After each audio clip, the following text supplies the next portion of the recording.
Izidumbu ezihlanu esezitholakale ezidindilizile kule ndawo ebudebuduze nesiteshi sesitimela iCentury City ukusukela ngasekuqaleni konyaka ngoFebruwari.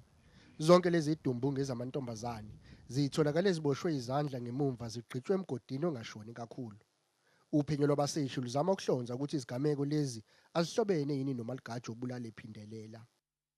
All possibilities are being investigated, and we are also looking at a possible link between this case and other bodies that were found earlier this year in the same area.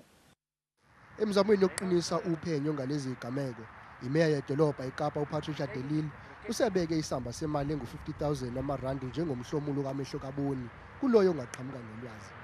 Nakuba kubonakala sengathi maningi amathuba ukuthi izigameko lezi zihlobene noMaligaji ohlasela amantombazane eKapa. Okukhathazayo ukuthi iningi labantu lisaqhubeka nokusebenzisa indlela yezinyawo enqamula kuyona le ndawo yezigameko. Lona wesifazane uthi usehlala eqaphele uma ihamba kule ndawo. We don't feel safe walking here, but we're like, oh no, family members, and like we know there's people walking and walk past maybe like in the daytime, but not at night still. So I feel too scared to walk at time. Izakhamuzi zakule ndawo zinethemba lokuthi azikho ezinye izidumbu zabantu ezisazotholakala. Zilangazelele nokuthi abanjwe ngokusheshsha ngubhongoza walamacala. Abophiko lwamaphoyisa sebenxusa amalungu omphakathi ukuthi ahlale eqaphele kakhulu.